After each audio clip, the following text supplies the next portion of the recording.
Very interesting Nintendo Switch 2 news just broke. Hello everyone, this is AndresRestart, and today we have much breaking news to get into surrounding the Nintendo Switch 2. We have new footage for Hyrule Warriors Age of Imprisonment, as well as some new information that is telling us more about this game and how it might actually be more impressive than what we saw from its initial showing during the Switch 2 Direct. There have been trademark updates to the Metroid series that are raising the eyebrow to many Metroid fans, leading some to believe that there might be something going on here with future Metroid games. We have a big update regarding availability of Nintendo Switch 2 consoles during launch day, so there may be more opportunity for more people to pick up this console on June 5th. We have new footage for both Mario Kart World and Donkey Kong Bananza, and we have other updates from the Nintendo Today app about different elements of the Switch 2, and there's still far more to get into today.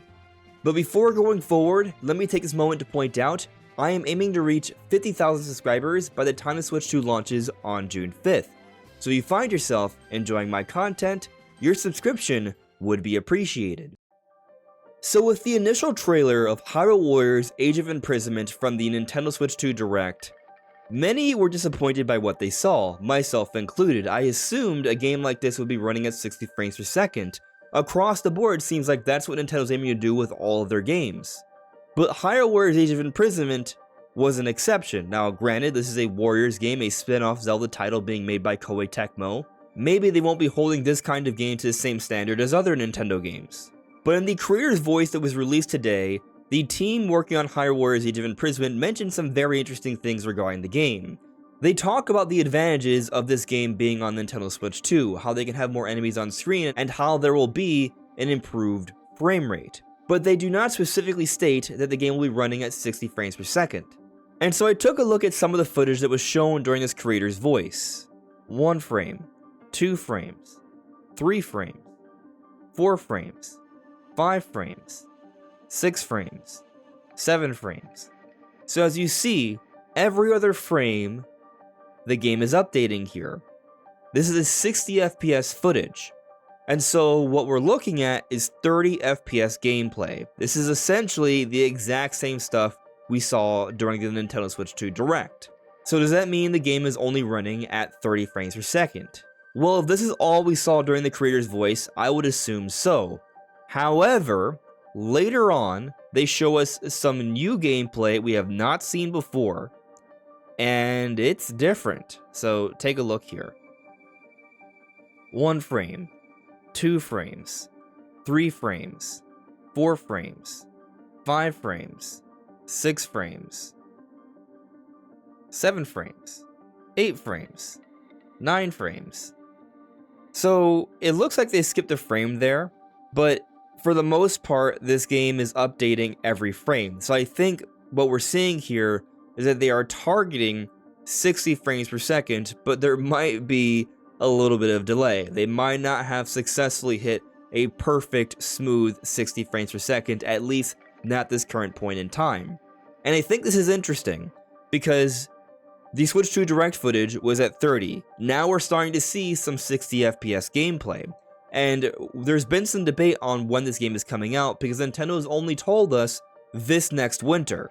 But what's interesting about that is that there was actually an error of some kind from Nintendo's investor meeting. In the financial explanatory material, very briefly, they had the game slated for winter 2025, perhaps suggesting the game would be coming out this December. But they very quickly took that down and updated it to just say winter again. And so we're not entirely sure when the game is coming out, but what I think it goes to show is that this game, they are definitely hard at work. They are not done, because there are still optimizations to be had. And since we are seeing different builds of this game, first 30 FPS, now 60, but with some missing frames, hopefully by launch, the game is running at a complete buttery smooth 60 frames per second. At the very least, we now know the game is aiming for above 30. So something very weird happened this morning. As we see here documented by Cabby on Twitter, this YouTuber leaked a Switch 2 marketing plan for Italy. I'm not going to click on the image, it's kind of blurry already because I could get taken down for this, but Nintendo Ninjas got the video. When I go to the video, video unavailable. And so as we scroll through, posts unavailable, there was a leak for Switch 2's marketing plan in Italy. Now, we didn't learn anything too crazy from this marketing plan. Apparently, there were conversations about having advertisements in different streaming apps, and that's pretty much all I've taken away from this. But the simple fact that Nintendo's marketing plan in Italy was leaked is kind of insane. But it's another reminder that the Nintendo ninjas are out there, and if you put something out there that shouldn't be there, they will take it down. But on the note of leaks, it looks like we're already getting some information suggesting there will eventually be a Switch 2 Pro. I'm sure many of you remember all the rumors and leaks surrounding a Switch Pro and all that stuff. And I'm not here to say, oh man, Switch 2 Pro is coming out soon. No, but we do have an article, as shared here by Takashi Mochizuki from Bloomberg, about some different things going on between Nintendo and Samsung. Here it reads, for the Switch 2, the supply of materials is abundant, and they are aiming to ship 20 million units by the end of this fiscal year, which would be by the end of March 2026. The production bottleneck this time is the assembly process. Also, Samsung is working to adopt OLED when the Switch 2 is upgraded in the future. So this is interesting for a few different reasons. We already know that Nintendo is expecting to sell 15 million Switch 2s by the end of the fiscal year. That's been their forecast. Here, Bloomberg is suggesting that it'll be 20 million. So, what's going on? Well, maybe Bloomberg has gotten some insight from behind the scenes with Samsung, Nintendo's partner, that they are now striving for an even higher amount.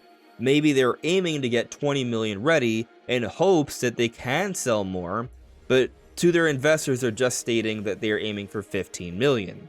If Nintendo can truly hit the 20 million mark, that would be absolutely stellar in such a short period of time. From June 5th to March 31st of 2026, that would be absolutely special, and Nintendo Switch 2 would be pacing for a historic success. Even if they only hit their current forecast of 15 million, they'd still be pacing for a historic success. But the mention of Samsung also pushing for Nintendo to have OLED in an upgrade Switch 2 down the road as well, I do find to be fascinating. Now, Samsung provide the OLED screens for the Switch OLED, so that shouldn't come as too much of a surprise. And what also shouldn't be a surprise is that Nintendo will eventually have revisions for the Switch 2. They always have revisions for their hardware, especially their handheld hardware, so likely there will be more. What's interesting going into Switch 2 though is that we now have a little bit of a framework with Switch 1. We saw how Nintendo handled the last 8 years, so it might be a little bit easier to predict how things may go this time around as well. Of course, I'm sure there will be differences, but now that we've seen how Nintendo would like to handle a hybrid generation, some things may be a bit more predictable. So for example, I'm not expecting a Switch Pro in 2 years, but 4 seems pretty realistic. Is it possible it comes out a bit sooner? I'm sure it's possible, but that's not my expectation. And I'm going to assume, some years from now, probably 4, that when we do get the Switch 2 with an OLED screen, maybe, even though the Switch 2 screen currently is already pretty impressive, they also shrink down the nanometer process to maybe 4 or 5. Currently it's 8 from what we've understood of all the spec leaks and such, and that can lead to more efficiency and less power consumption. So the path to a Switch 2 revision and enhanced Switch 2 down the road is already clearly laid out here. Moving on, we've gotten some trademark renewal updates for a few different Metroid games. As you see here, publication date, May 19th of 2025, Metroid Prime 3 Corruption, and also Metroid Prime Hunters, also May 19th as well. This just happened. So what does it mean? Well, what I think it means, at the very least, is that Nintendo cares to renew these trademarks because they want to protect these trademarks so no one else can take them away. Does that mean that for sure we're going to be getting some sort of updated version for Prime Hunters or Prime 3 Corruption anytime soon? Possibly, but not necessarily. So I took a look at this article that was published back on January 29th of 2020. Nintendo has renewed almost 40 old trademarks, and so this is a conversation back then, so many years ago, and here's a list. Some of these stand out to me.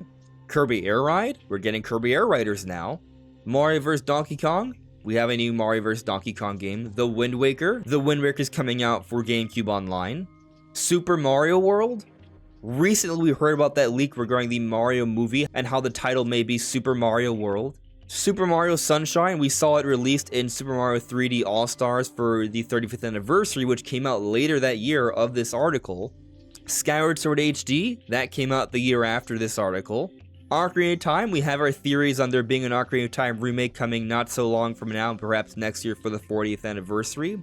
And so you could argue that when we do see trademarks, it does provide some level of optimism that Nintendo may use some of these IP or trademarks later down the road. It's possible, but it's also not guaranteed. As I showed you with this list, there are so many here, and we haven't seen any updates yet, and it's already been years since these came out.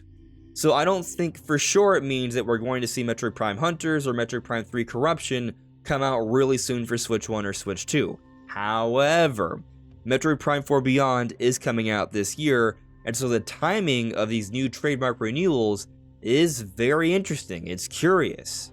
I do at least think that Metroid Prime 2 and 3 will come out in some form by the time Prime 4 comes out. I have not given up on that. I still think it makes sense. Let's remind ourselves what happened right before the release of Pikmin 4. They dropped Pikmin 1 and 2 just a few weeks beforehand. Something very similar might happen as we approach the release of Metroid Prime 4 later this year, which we still do not have a specific release date for. But let's move on to some interesting updates from the Nintendo Today app. Here you see a pretty cool screenshot of Donkey Kong and Oddrock from Donkey Kong Bananza. And I actually find this screenshot to be interesting because Oddrock is not on Donkey Kong's shoulder. And we've seen a great deal of animations and expressions with these characters, but I'm just kind of curious what may be going on here. How can Oddrock be standing to Donkey Kong's side in this way from this angle, with this facial expression? Maybe that's just how Donkey Kong feels when Oddrock is standing to his side, or maybe you can choose this expression in a photo mode. Photo modes have been quite prevalent in many games as of late, especially Nintendo games. We've seen a lot of similarities with this game and how it functions and its UI to Mario Odyssey, which also had a photo mode, likely because some of the Odyssey development team is working on this Bananza project. But yeah, I think it's probably safe to assume that there's a good chance that there will be a photo mode. This photo here might be an example of it. And here we have some new footage of Donkey Kong and Oddrock as well. We can see all these great expressions and how they move around. There's so much work done to the animations here. I love how Oddrock just cuddles up with Donkey Kong. There's so much attention to detail here. It is impressive and it has me even more excited for this game. We have new footage and audio of how the Switch 2 sounds when you press the different icons in the menu.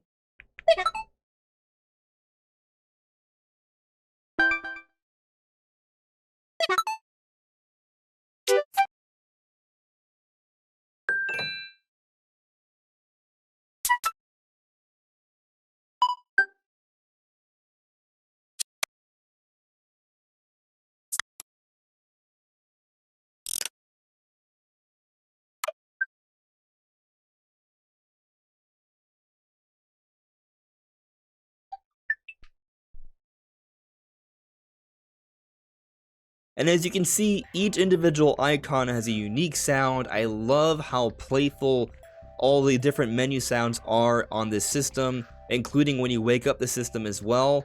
So it's a nice touch that they've added here, and I'm looking forward to messing around with this once I get the console in just a few short weeks. Nintendo also put out new footage for the official Switch 2 carrying case. It is a nice looking quality case. I will give it that. However, I will say there isn't like a big handle or grip, so that's something I like to see on my different Switch carrying cases. It not being here is a little minor critique I have. Still kind of cool, and I do appreciate with the little colors they have for the zippers to match the Joy-Cons.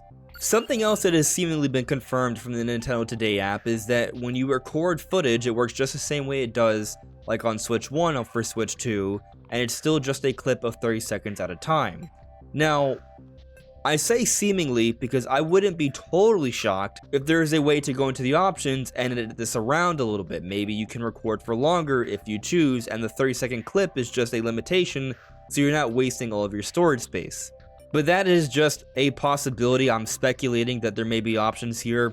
it may very well just be 30 seconds at a time. We've only seen evidence for 30 seconds of a time, so it's probably safe to assume just that.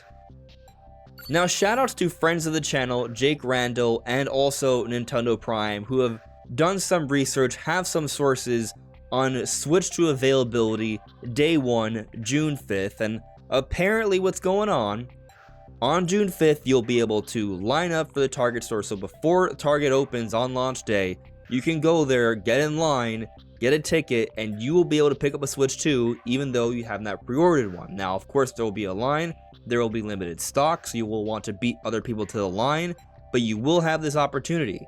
If you want more information on the strategies and what's been going on, I will have both of their videos linked in the description below. Nintendo has also released new footage for Mario Kart World. It's another binocular view. I find it really funny how we were theorizing that these binoculars would actually be usable, and this last week Nintendo has revealed 3 different pieces of footage confirming that binocular view is absolutely a thing, and it's really great that we can use these to look around the vast environment and find other little cool secrets and points of interest that we can try to get to. For example, as we see here, there's this big hill with this question mark block thing that we would like to access, right? It's one of the things you can try and find. You can't really see it clearly here, but you see there's an equivalent or another one right here. So you try to step on these, right, or drive over these. How would you get to this one? I doubt even with a feather you could rocket up there. However, something else we have learned is that with warp pipes, you can go through them and you can appear in these different locations. The warp pipes are actually also functional as well. We made this discovery also last week, but now we are seeing some interesting applications within the open world where we can use them to get to some interesting parts where there are different things to collect and such. Another interesting talking point coming from these different binocular views is the music we've been hearing during them.